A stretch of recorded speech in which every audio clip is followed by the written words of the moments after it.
Hey everybody, hope you're having a great day. Please enjoy the full scenario of what if the Saiyans arrived early, and please like, comment, and subscribe because it really helps. Enjoy! Now this scenario is going to kick off at the start of Dragon Ball Z with the reunion at Kame House. Goku introduces his son, Gohan, and everybody's excited to meet him. Unfortunately, the reunion gets cut short when Goku senses three sinister energies quickly approaching. Three strange men with tails land on Roshi's island. The big change in this scenario is that Nappa and Vegeta decide to join Raditz on his expedition to Earth for Kakarot. Raditz approaches Goku, calling him Kakarot and telling him about his Saiyan heritage. Vegeta offers Goku the chance to prove his Saiyan heritage by slaughtering 100 people by tomorrow. Goku says no as Raditz knocks him down, Nappa knocks out Krillin, and Vegeta kidnaps Gohan. They fly away telling Kakarot not to disappoint them. Goku recovers and calls out to Piccolo, who he senses behind the house, asking if he's going to help them against these three. Piccolo says there's no way they could defeat these three. They're not human. This time, Krillin wants to join the battle as well.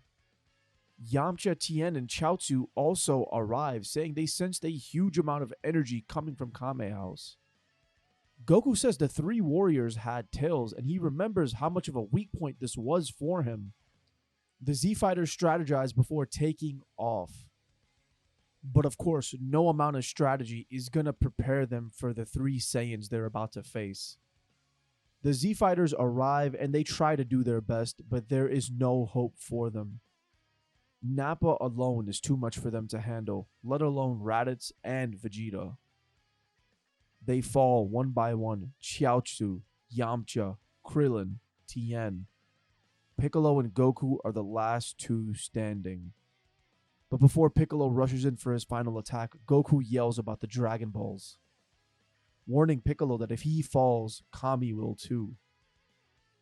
But before Piccolo can launch his special beam cannon, Vegeta gets annoyed and erases him. Goku is enraged and he lunges at Vegeta, who kills him swiftly. No longer sensing his father's energy, Gohan erupts in anger. He flies at Raditz, shattering through his armor and leaving him broken. Vegeta is very impressed at this hybrid's power level, and he decides to keep him alive. Now this scenario is about to get crazy because Vegeta heard about the Dragon Balls. He also realizes that Piccolo is a Namekian and immediately crushes his scouter before telling Nappa and Raditz to do the same. He doesn't want Frieza to know about these wish orbs. This could be the opportunity he's been waiting for. They go to a remote Frieza Force planet so that Raditz can get into a healing pod. Now when Gohan wakes up, he tries to fight Vegeta, but Nappa restrains him. The Prince of Saiyans tells Gohan he didn't kill him because he might be the key in defeating Frieza. That Frieza is the reason he grew up on that weakling planet. Frieza destroyed their entire race. Vegeta tells Gohan if he listens to him, he's going to do him a favor and train him. That while his raw power might be impressive, he's still a weakling. Vegeta asks about the Dragon Balls, but Gohan is quiet. Vegeta smirks and says, "It's true, these orbs can grant any wish, can't they?" He then tells Gohan he's going to go find his own Dragon Balls, and when he does, if Gohan helps him defeat Frieza, he'll give him a wish. Now while this is happening, in Otherworld, the Z-Fighters are making their way to King Kai's planet to begin their training. On Earth, Bulma gets summoned by Popo, who tells her about the planet Namek and how they might have Dragon Balls that they can use to wish everyone back to life. Popo's already gathered the Dragon Balls just in case. They'll remain stones until Piccolo and Kami return. Bulma can head to Namek as soon as she figures out how to work Kami's ship, and back on the Frieza Force planet, Vegeta, Nappa, and Raditz all train Gohan, forcing him to let his inner strength out. They're going to try to teach him what it means to be a Saiyan warrior by beating it into him. They continually remind Gohan that if he doesn't get stronger, his father will stay dead. Whenever Gohan gets sad and cries, Vegeta belittles him, forcing the young boy to grow up. This training makes Gohan much stronger mentally and physically. Speaking of, the Zenkai that Raditz got from Gohan's attack has brought his strength up to Nappa's level. On Earth, Bulma's actually able to fix a scouter that was left on Earth by Vegeta. She is actually able to listen into the Saiyans' conversations, and she realizes that Gohan's alive. She tries to contact him secretly, but she can't because Gohan's always with Raditz, Nappa, or Vegeta. Her eavesdropping reveals that the Saiyans are going to planet Namek as well. This forces Bulma to speed up her repairs on Kami's ship and get there first. Because if she has any chance in bringing everybody back, she has to get there before the Saiyans. On King Kai's planet, the Z-Fighters are training harder than they ever did before. Goku's fueled by the motivation that he failed and let his child get kidnapped. This pushes him to go even harder, which in turn pushes the Z-Fighters to push their limits as well. And after Kami's intervention, Piccolo was able to join King Kai. He knows there's good inside of him, and hanging out with Goku will bring it out. With Gohan being trained relentlessly by the Saiyans, his power grows immensely. Day in and day out, he is tortured, and then at night he is put in a healing pod. His power level continues to skyrocket, but he's not the only one getting strong. Nappa, Vegeta, and Raditz have all been receiving monstrous Zenkais from this non-stop training. But something else happens as well. Gohan actually begins to bond with the Saiyan warriors, kind of like he did with Piccolo. Now, Vegeta and Nappa don't really care about Gohan. They like him, but Raditz's demeanor towards his nephew begins to grow softer and softer. He starts bringing him extra food and leaving it outside of his chamber, kind of like what Piccolo did with the apples. Raditz never actually got to spend time with his father or Kakarot. This is the closest he's ever been to family in forever. Gohan develops a decently strong bond with his uncle during this. Gohan also teaches the Saiyans how to sense power levels as well as hide their own. Time continues passing and has actually been around a year since he was taken. Nappa and Raditz have surpassed power levels of 100,000, while Vegeta himself is over 200,000. Gohan's actually got more power than both Nappa and Raditz. He's slightly under Vegeta. And Gohan's not afraid of his power. He actually likes how strong he's gotten. Vegeta is absolutely shocked at this hybrid's potential, and he believes it's time they make their move to planet Namek. And while they make preparations to leave, Bulma is already on her way, but something worse is also heading to Namek. Both Frieza and King Cold are going to intercept the Saiyans. They've heard whispers of their plan to get the Dragon Balls. Goku and the Z-Fighters have gotten incredibly strong in the afterlife as well. They're just waiting to be brought back. They're up to date on what's happening because King Kai's told them what Bulma is planning to do. He's actually going to contact Elder Guru and have him gather the Dragon Balls quickly because Bulma and the Saiyans are almost there. Vegeta, Raditz, Nappa, and Gohan arrive to Namek, and Gohan's giddy. He's excited to bring his father back to life. But before they can even get their bearings, the sky goes dark, and Gohan knows what's happening. The dragon has been summoned. He's heard from his father that whenever the great dragon was summoned, the sky would go dark. Vegeta's anger quickly turns into fear as he senses both King Cold and Frieza. They fly towards the dragon, hoping it's not too late, but it is. Bulma uses the first two wishes to bring Goku and Piccolo back to life, with the final wish being used to bring them to Namek. Gohan flies right into his father's arms, while Goku stares down Vegeta, Nappa, and Raditz. Goku's power is unknown to them, but he's confident he can take all three of them. After training with King Kai for over a year, he's learned a bunch of powerful techniques. Goku is royally pissed off. Not only did they kill him, they stole his son. Frieza's energy begins to grow closer and closer, but Goku can't sense it. He's 100% focused on Vegeta, Nappa, and Raditz. Goku blitzes at Raditz, who puts his guard up. Raditz is desperately trying to reason with his brother, but Goku's not having it. He tells him that they are not his enemies, that the real enemy is near. He's the one who killed their father, their planet, their entire race. Goku pauses his assault against Raditz, pondering whether or not his brother is telling him the truth. Gohan quickly flies and tells his father that he's not lying. Frieza is here. Goku calms down and lands on the ground. He senses a terrifying power in the distance. Frieza and King Cold are at Elder Guru's place, demanding the Dragon Balls. The Ginyu Force is outside, standing guard. Vegeta is very fairly frustrated. They lost their opportunity to wish for immortality. They'll never be able to defeat Frieza like this. Goku suggests that they all work together. That if any of what they told them is true, they cannot let Frieza get away with his crimes. Vegeta agrees. The Saiyan Prince is not a coward. If this is going to be the end of their race, then so be it. Either Frieza dies or they do. It doesn't matter anymore. Now, they try to play it smart, suppressing their ki before they fly to Guru's place.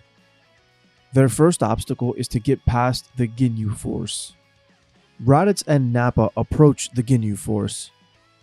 They are mocked for their weak power levels, but what the Ginyu Force doesn't know is this isn't their real power. The Saiyans smirk before powering up and blitzing them, demolishing the Ginyus in record time. Their combined power is way too much for the Force's fighting prowess. Captain Ginyu can't even think about doing a body switch, they're that fast. Vegeta and his crew enter Guru's. They're ready to face the Tyrant family. Frieza turns around, and after getting one good look at Vegeta's group, he begins to laugh at the Saiyan Prince, telling Vegeta he finally found some monkey friends to play with. Vegeta's in no mood to play. He charges up to his maximum power and rushes at Frieza. Goku and Gohan provide backup for him while Nappa, Raditz, and Piccolo fight off King Cold. Now Vegeta, Goku, and Gohan's power level is well above 700,000, but with Goku's secret Kaioken, they're well over 1 million. Their initial assault surprises Frieza, and they're actually able to do a significant amount of damage to him before he realizes he needs to power up. Going into his third form, Frieza's already a little bit compromised from the Saiyan's unexpected power. It's nothing he can't shake off, but Goku's Kaioken technique is absolutely amazing. He pushes for a ×4 multiplier, allowing them to get the edge on Frieza once again. The synergy between Vegeta and Gohan's attacks is off the charts, and they're powering up too. They both have rage boosts. Their combination attacks are devastating. Frieza, he's actually struggling. Now while this is happening, King Cold is surprisingly holding his own, but he's not taking the Saiyans seriously. As he gets bored, he casually swats Raditz, Piccolo, and Nappa away. He looks in on Frieza's battle and decides to help his son out. Seeing Goku as the strongest, he aims a death beam at him, shooting the Saiyan in the back. Goku immediately collapses as the fighting ceases. Frieza yells at his father for interfering with his fight. He was finally starting to have some fun. Gohan looks over at his father. He can't sense his energy. It's getting weaker and weaker. He glances over at his uncle, unconscious, barely able to sense his energy as well. He loses it. He lets out an anguished cry and his power level begins soaring. Vegeta is stunned. He thinks to himself, there's no way. He's not actually. Gohan's cries echo as his hair turns blonde and his eyes turn blue. He's a Super Saiyan. And before anyone gets a chance to react, Gohan flies directly at King Cold, or rather, right through him, tearing a giant hole in the Tyrant's chest. Raditz regains enough consciousness to see what Gohan has become. Frieza is terrified and confused, and that's when Vegeta starts laughing, calling him a fool. Him and his father destroyed the Saiyans out of fear that the Super Saiyan would rise. Now they themselves have created the ultimate warrior. Gohan's power is absolutely out of control, and he flies at Frieza, who is destroyed before he can even power up into his final form. The Super Saiyan's power is completely out of control. He tears through Guru's palace, and explosive ki blasts emanate from him. Everyone takes cover, but through his rage, Gohan hears his father's voice. Goku calls out to his son, telling him to calm down, that he's gonna be okay. Gohan looks down and sees his father being carried by Bulma. He also sees a tiny Namekian healing him.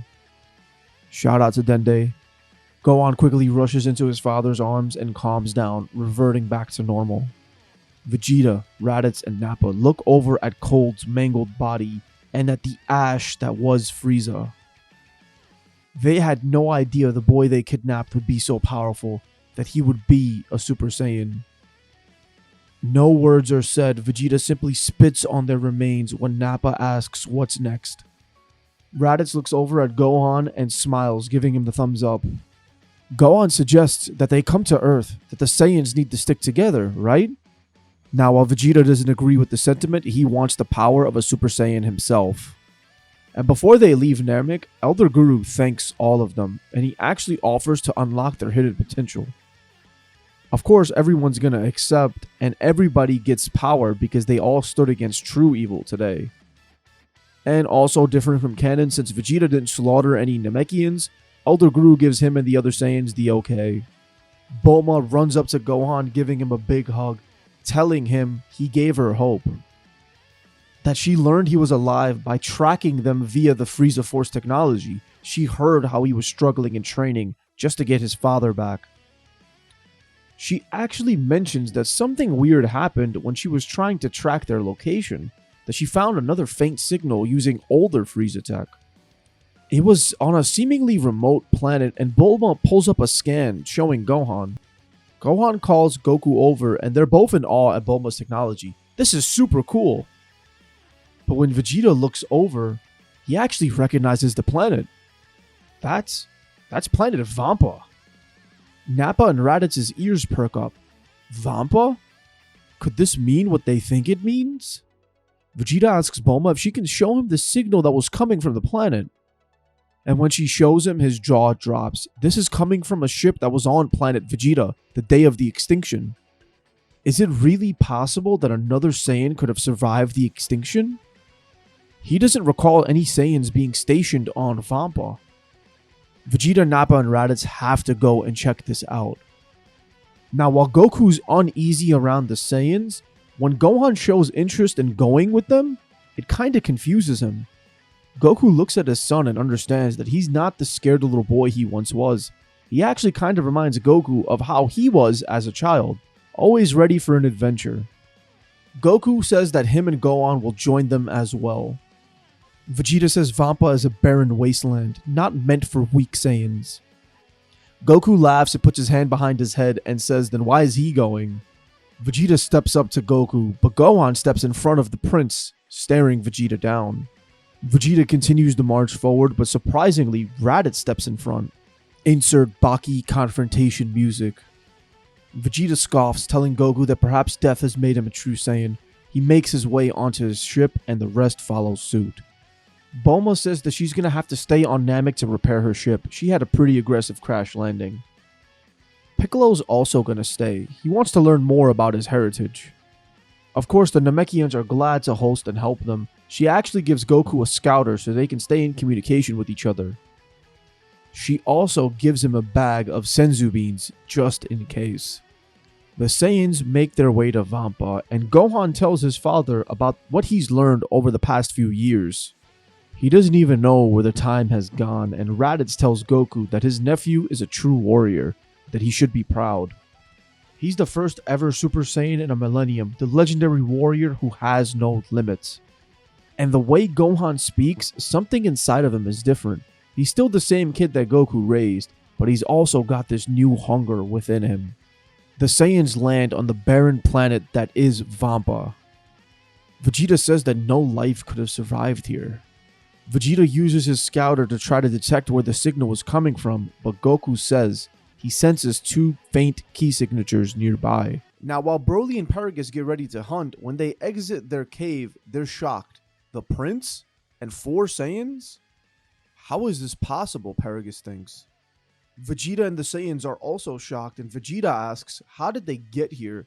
Now, Paragus is pissed, but he's glad he has this opportunity to monologue, telling Vegeta that it was his father who cursed them to this hellhole.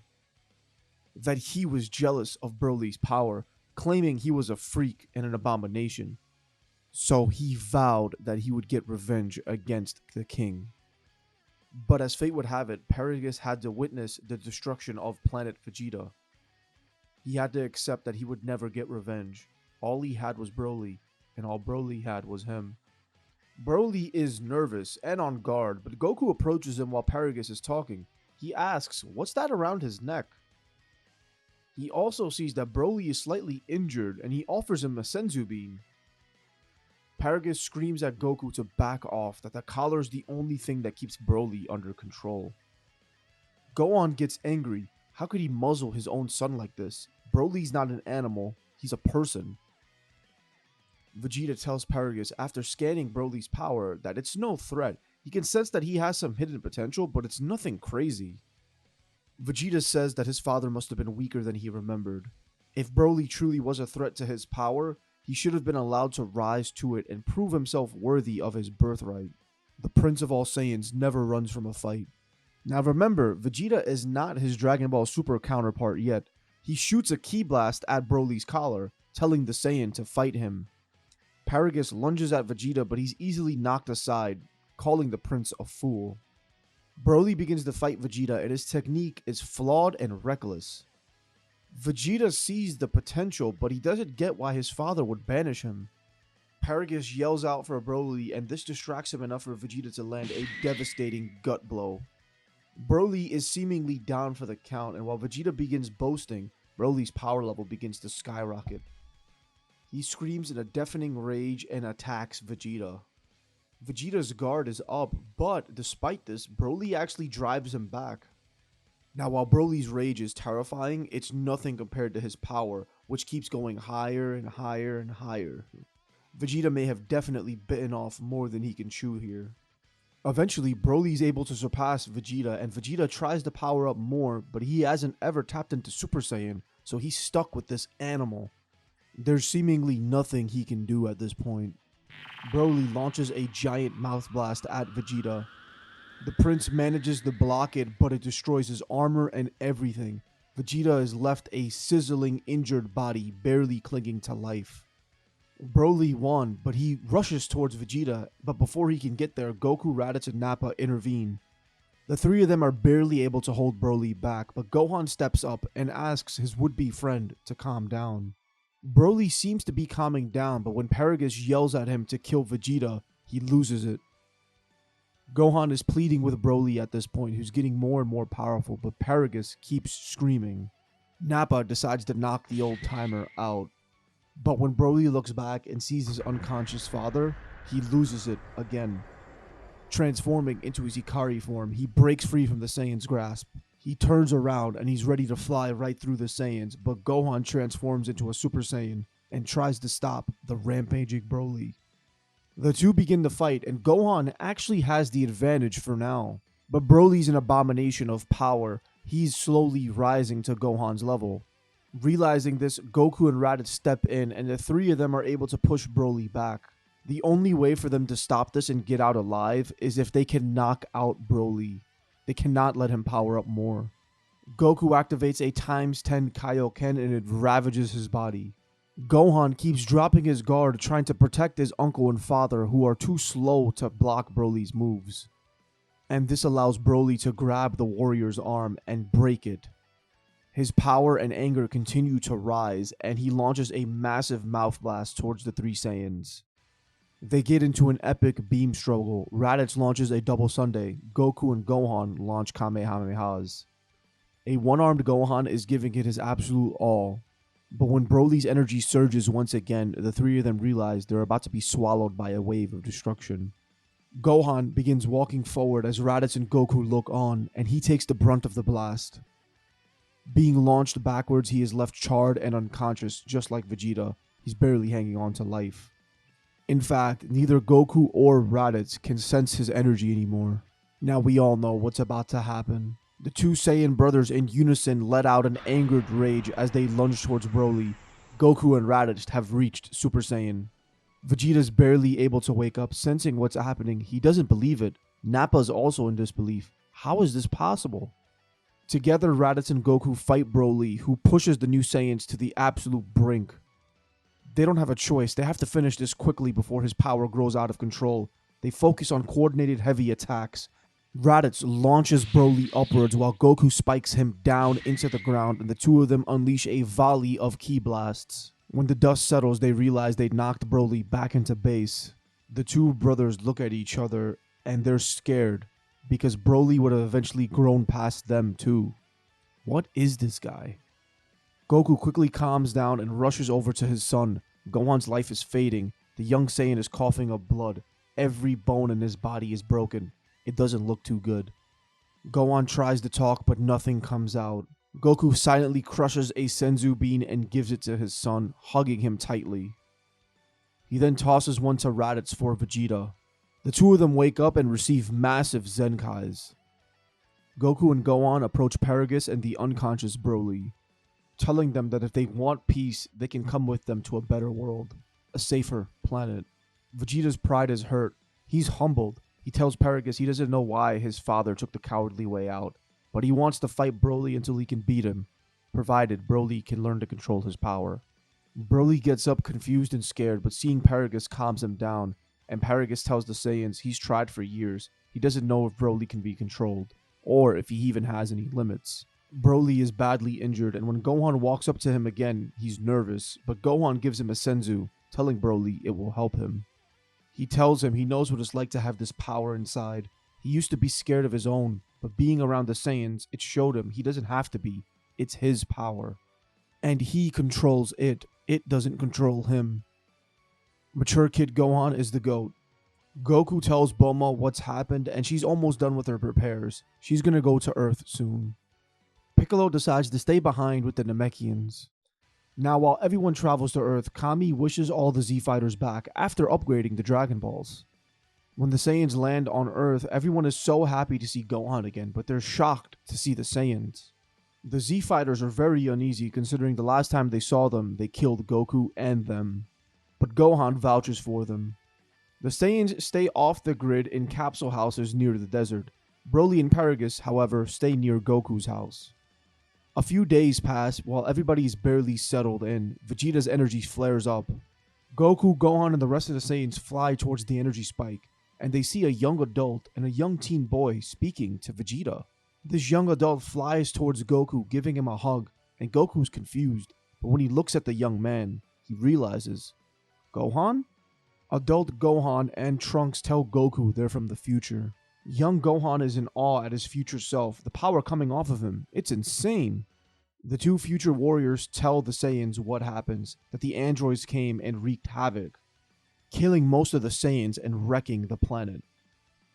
Bulma built them a time machine to escape back into the past to make sure these androids never attacked. Future Gohan mentions that it was a cowardly move, but he's fought these androids for years and they can't beat them, no matter how hard they train. They are beyond anything he's ever seen. In their last assault, they lost their friend and ally, Broly.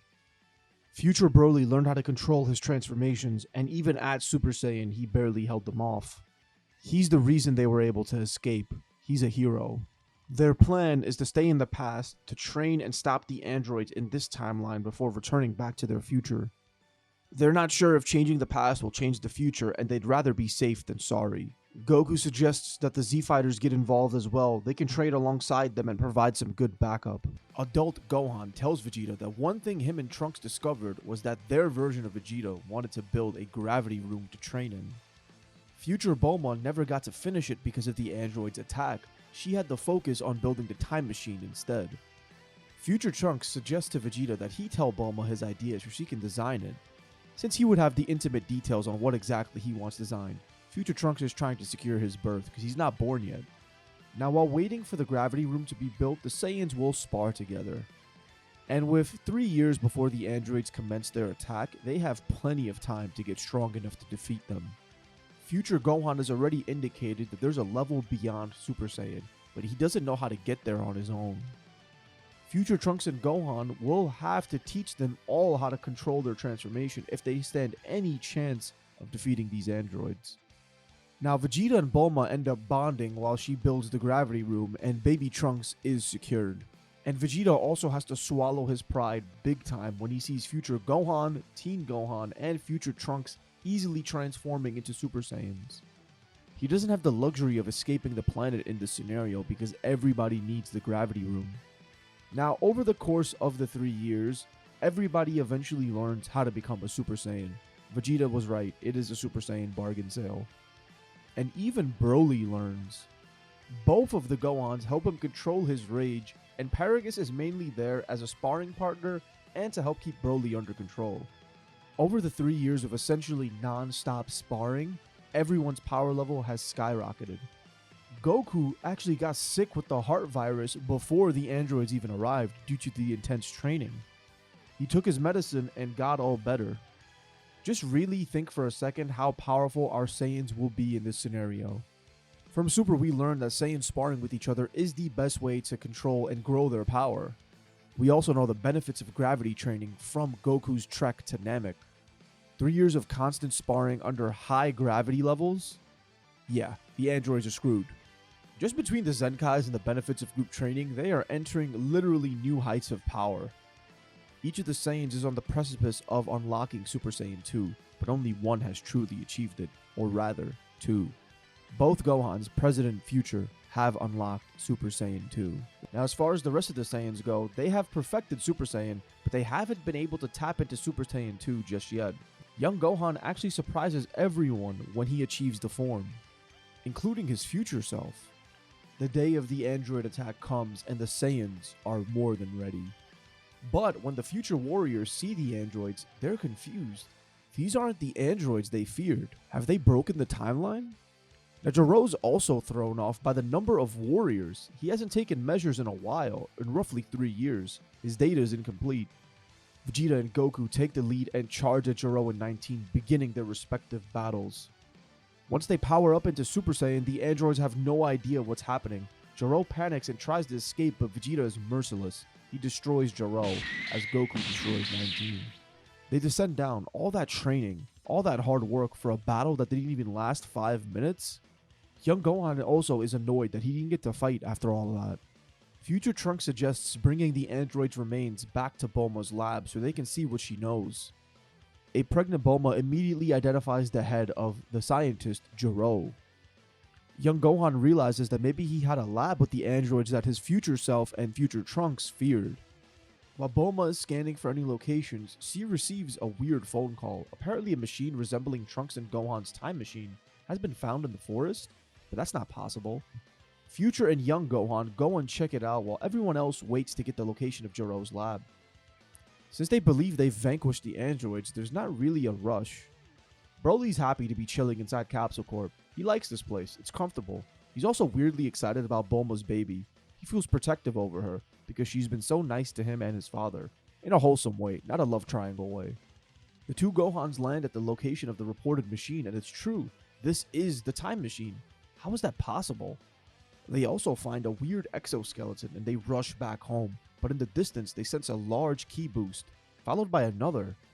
That energy, it felt like Goku's. No, Vegeta? Piccolo? They go and check it out and they see Perfect Cell standing there, smiling. The android looks up and starts chuckling. Hello, Gohan. Yes, I know who you are. The two Gohans ask, who is he? And he starts laughing. I am Perfection. Cell. I know you. I know all your friends. I suppose I should be thanking you. We are family, technically. The Gohans are extremely confused, and when Cell raises his ki, they sense all the Z fighters. What is this freak? Cell then asks the boys if he knows where Goku is. He wants to test himself with a real fight. And considering he's already beat Gohan, he doesn't want to bore himself with a rematch. Future Gohan says that they never fought, but Cell laughs, saying he killed them and Trunks after they destroyed the androids in the future. The only way to become perfect was to go back in time. Goku, Vegeta, Raditz, Future Trunks, Broly, and Nappa arrive at the scene and they don't know what's happening. Cell greets the Saiyans and asks for Goku to fight him. He wants to kill the strongest warrior on the planet before destroying it. He then notices Broly and he's perplexed. There's no data on this one. Gohan tells his dad that Cell is another android made by Jiro, but he's different. They can sense his energy somehow, and his energy feels like ours. Cell gets bored of this and tries to knock out both the Gohans, but they actually manage to block his attack. He's kind of stunned, but he blitzes up to Goku anyways, chalking it up to dumb luck. Cell is holding back, allowing Goku to summon all of his power, and Cell is actually surprised at this. He didn't expect him to be this strong. Now remember, Cell is essentially the same power level as he was in canon, but our Saiyans are much, much stronger. Super Saiyan 1 Goku in canon was able to keep up with Cell. Cell is forced to unleash all of his energy as Goku's energy keeps rising as well. This fight is much more evenly matched than Cell thought. Goku is so close to reaching Super Saiyan 2, the rage of seeing his sons attacked off guard nearly pushed him there. Cell notices this and begins to laugh before disengaging from the fight. Cell deduces that this timeline must be different somehow. Their power levels are much higher than they should be, and there's people here that don't exist in his database. He's curious as to what they did. Vegeta boastfully talks about how the Saiyans defeated the tyrant Frieza and that Cell is nothing but a thief of DNA. His power isn't his own. Cell gets annoyed and then looks at future Trunks. He blasts the warrior through the chest before laughing maniacally, saying, "Oops, that must be the Frieza in him." Although technically he shouldn't have Frieza's DNA, this bar was just too fire not to leave in. Trunks has a hole in his chest and he's dying, but before he does, he looks at Vegeta and utters, "Father." Suddenly it all clicks and Vegeta realizes who the young warrior is and a rage fills him. His energy begins flooding outwards as he screams, but he's not alone. Adult Gohan and Teen Gohan are also angry. Trunks was their friend. Cell had no right to take his life. The two Gohans' power erupts as they transform into Super Saiyan 2. And Vegeta goes into a berserker rage like he did against Beerus in Super. The three of them attack Cell and start doing heavy damage to the bio-android.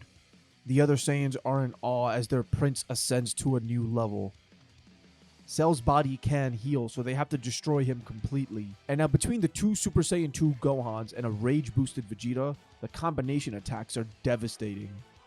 Cell cannot withstand them. As fast as he heals, it's too much. A huge desperation arises, and Cell flies up, aiming a Kamehameha blast at the Earth. He's trying to destroy it.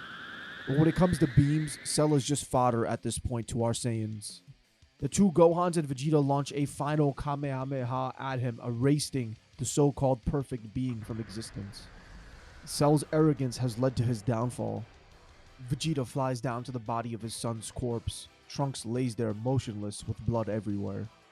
Young Gohan approaches and puts his hand on Vegeta's shoulder, telling the prince they have the Dragon Balls. Trunks can come back. Vegeta doesn't say a word, he just flies off with his son's body. Everyone heads towards the lookout and Trunks is brought back. Vegeta doesn't understand why he felt this way. He doesn't even know what to say when he looks at the young man. The two just exchange looks. And with the androids defeated, the two Gohans go and blow up Jiro's lab to prevent his existence in this timeline. Now the future warriors are ready to return to their timeline and free it, but before they go, they want to ensure the safety of this timeline. After Goku's suggestion, every Saiyan uses the time chamber for a year to unlock Super Saiyan 2. However, Broly unlocks something different. His hair is green. It's weird. With everyone's power levels boosted to the next level, the warriors decide it's time to head back to the future. And we end the android saga with the Saiyans stronger than ever before. Now, during the time skip into the Buu saga, some interesting things happen.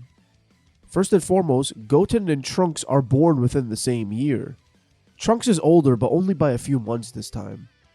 Vegeta is much more like his Dragon Ball Super counterpart due to him, Gohan, and Goku constantly sparring with each other. His maliciousness, his hatred, his jealousy, everything he was holding inside of himself during the canonical Buu saga is gone. Now, Raditz and Broly have formed their own interesting rivalry between the two of them. They spend most of their free time sparring with each other. And with Gohan having unique relationships with both Raditz and Broly, the three of them spend a lot of time together as well. Goku, Gohan, and Vegeta have unlocked Super Saiyan 3 at this point. Now Nappa has actually decided to take a job at Capsule Corp as the head of their security.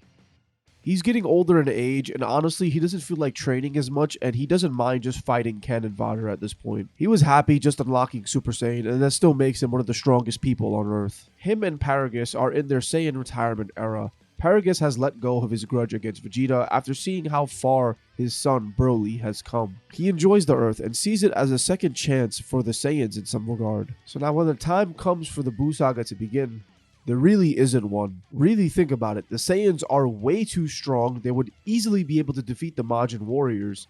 Even if Buu got released, all of them would be very capable of destroying him. Also remember, there would be no one for Babidi to mind control in this scenario. So our fighters, after they deal with Boo, return back to the World Martial Arts Tournament. The final battle is actually a battle royale between Goku, Vegeta, Raditz, Gohan, Broly, and Mr. Satan. And Gohan actually ends up winning this battle. Since he sparred with everybody, he effectively knows all of their weaknesses and shortcomings. Remember, any scenario in which Gohan actually continues to train, he's going to become overpowered. Goten and Trunks end up going all out in their kids tournament, and they both knock each other out, both becoming the winner. Bulma and Chi-Chi aren't really happy about that. So now the training continues up until Dragon Ball Super, which is when Beerus arrives. Now he comes in on Bulma's party as usual, but he is very annoyed that with this many Saiyans, no one knows what a Super Saiyan God is. Something doesn't smell right to him, it just doesn't add up. Goku has the idea of asking Shenron to bring the Super Saiyan God forth, but when he reveals that one does not exist, they learn about the ritual. Now through a rigorous game of rock, paper, scissors, Goku actually wins. Gotta give bro some shine in these scenarios. Now remember, Goku's Super Saiyan God form is even more powerful than Kennen, but unfortunately it is still nothing compared to Beerus. He is, however, Beerus' hardest match ever. Whis is very impressed with the Saiyans and Goku. He actually sees one of them as Lord Beerus' replacement. So now when it comes time to train on Beerus' planet, Vegeta, Goku, Gohan, and Broly jump at the opportunity. Raditz actually wants to spend some time with his nephew, and someone needs to protect the Earth as well. Nappa and Paragus stay behind as well. And with the constant training, the young Saiyans are actually stronger than Nappa and Paragus at this point. Now while training under Whis, he tries to steer the Saiyans towards the ultimate technique, Ultra Instinct. But he finds flaws in each of their fighting techniques. He finds Goku too loose, Vegeta too rigid, and Gohan too cocky. However, Broly is a different case altogether. He's simply a monster, and until he can get his ki control under control, he can never attain Ultra Instinct.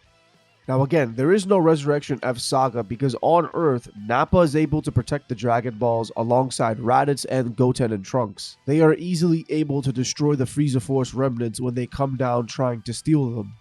Now to further their understanding of Godly Ki, Whis puts the Saiyans inside of his staff, and when they come out, a bunch of different things have happened.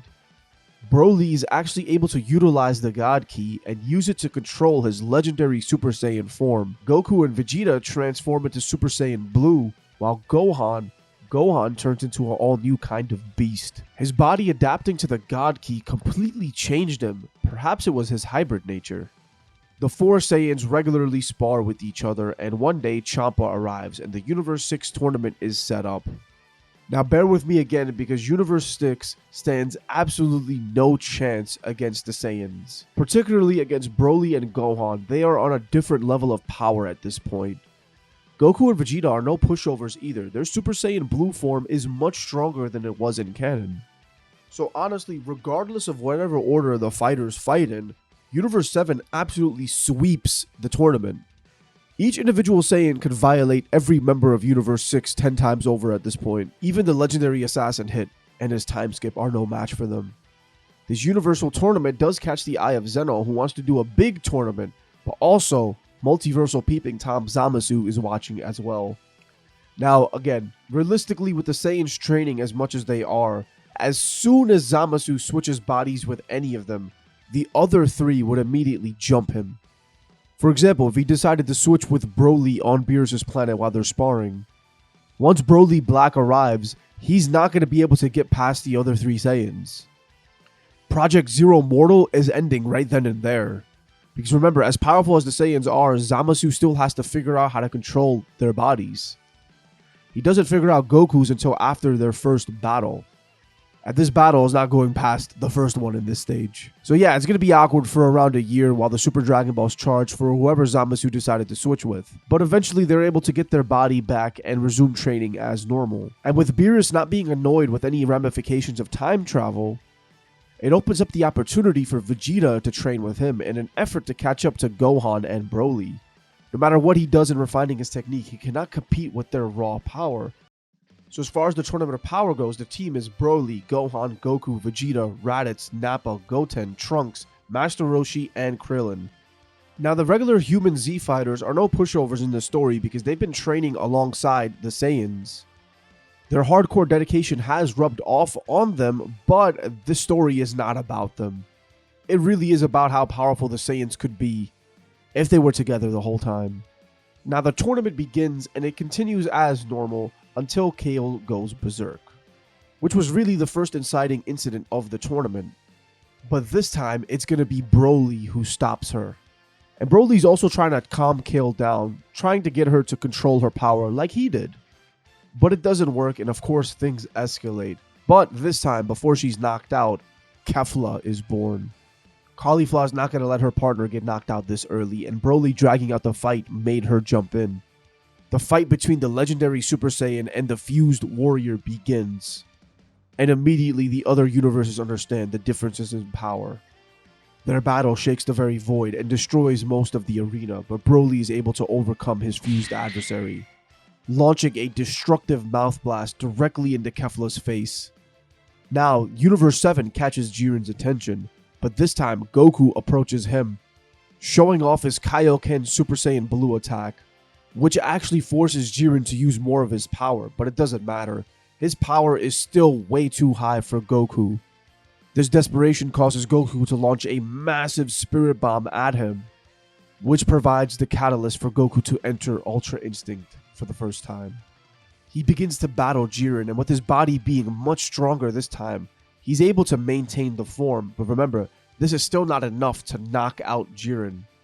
Jiren launches a massive counterpunch at Goku, but instead of hitting Goku, he hits something else. Vegeta stands there with his hand on his forehead, laughing. He's in Ultra Ego, and he punches Jiren with enough force to rip his costume, breaking through the Titan's defense with one blow. The rest of Universe 11 quickly acts, deciding to join the battle against the two Saiyans. But when Gohan and Broly join, the odds turn heavily in their favor. Beast Gohan, Ultra Ego Vegeta, Ultra Instinct Goku, and legendary Super Saiyan Broly. This is the true power of the Saiyans. Each one of them has pushed each other in training, forcing them to level up in order to keep up with each other. The relentless pursuit of being the strongest has paid off in full. The Universe 7 Saiyans mollywop Universe 11 before facing off against Jiren. Jiren goes all out, refusing to lose, but he cannot overcome the combination of the Saiyans. All their energy, all their power, all their techniques, it's too much. He can't counter them all. In the end, even Jiren falls. Universe 7 absolutely decimates the rest of the tournament, suffering minimal losses. Goten and Trunks alone in this scenario could solo most verses.